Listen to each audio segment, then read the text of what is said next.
രാഹുൽ ഗാന്ധി നയിക്കുന്ന വോട്ടർ അധികാർ യാത്രയുടെ സമാപനം ശക്തി പ്രകടനമാക്കി ഇന്ത്യ സഖ്യം. പട്ന ഗാന്ധി മൈതാനത്ത് നിന്ന് അംബേദ്കർ പാർക്കിലേക്കുള്ള മാർച്ച് പുരോഗമിക്കുകയാണ്. ആയിരങ്ങളാണ് മാർച്ചിൽ അണിനിരക്കുന്നത്. ഇന്ത്യ സഖ്യത്തിന്റെ നേതാക്കളെല്ലാം സമാപന സമ്മേളന വേദിയിൽ ഉണ്ടാകും. രാഗേഷ് കൂടുതൽ വിവരങ്ങളുമായി നമുക്കൊപ്പം ചേരുകയാണ്. എങ്ങനെ പുരോഗമിക്കുന്നു മാർച്ച്? പ്രതിപക്ഷ സഖ്യത്തിന്റെ ശക്തി പ്രകടനമായി മാറിയിട്ടില്ലേ റായ്? അതേ ആര്യ, ശക്തി പ്രകടനമാക്കി മാറ്റുകയാണ് ഇന്ത്യ സഖ്യം. കാരണം തെരഞ്ഞെടുപ്പാണ് വരാനിരിക്കുന്നത്. അതുകൊണ്ട് തന്നെ 2 ആഴ്ച നീണ്ടുനിന്ന വോട്ടർ അധികാർ യാത്ര അതിൻ്റെ സമാപനം ഗംഭീരമാക്കുകയാണ് ഇന്ത്യ സഖ്യം. കാരണം ഒന്ന് രാഷ്ട്രീയ കാരണങ്ങൾ, കാരണം തെരഞ്ഞെടുപ്പാണ്. കഴിഞ്ഞ 2 പതിറ്റാണ്ടായി ഇന്ത്യ സഖ്യത്തിന് അവിടെ ഭരണമില്ല.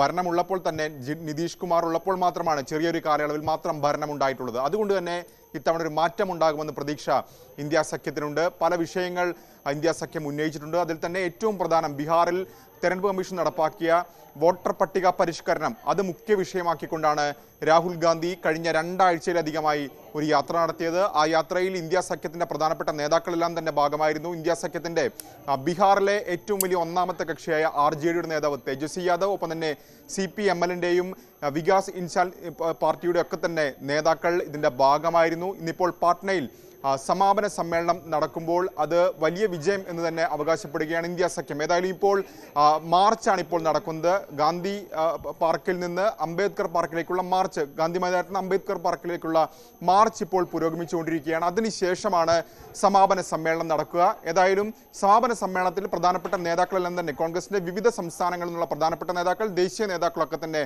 പങ്കെടുക്കുന്നുണ്ട്. ഇതിന് പുറമെ CPMന്റെയും CPIയുടെയും ദേശീയ നേതാക്കൾ പങ്കെടുക്കുകയും ചെയ്യുന്നുണ്ട്. ഏതായാലും കോൺഗ്രസ് നേതാക്കൾ വിമർശനം ഉന്നയിച്ചിട്ടുണ്ട്. പ്രത്യേകിച്ച് കേരളത്തിലുള്ള നേതാക്കളൊന്നും തന്നെ എത്തിയില്ല എന്നുള്ള വിമർശനം ഇതിനോടകം തന്നെ കോൺഗ്രസ് ഉന്നയിച്ചു കഴിഞ്ഞിട്ടുണ്ട്. പക്ഷേ CPMന്റേതായാലും ദേശീയ നേതാക്കളെല്ലാം തന്നെ ഈ യാത്രയുടെ ഭാഗമായിട്ടുണ്ട്. ഒപ്പം ഇന്ന് സമാപന സമ്മേളനത്തിലും പങ്കെടുക്കുന്നുണ്ട്. ആര്യ, രാഗേഷാണ് വിശദാംശങ്ങൾ പങ്കുവച്ചത്.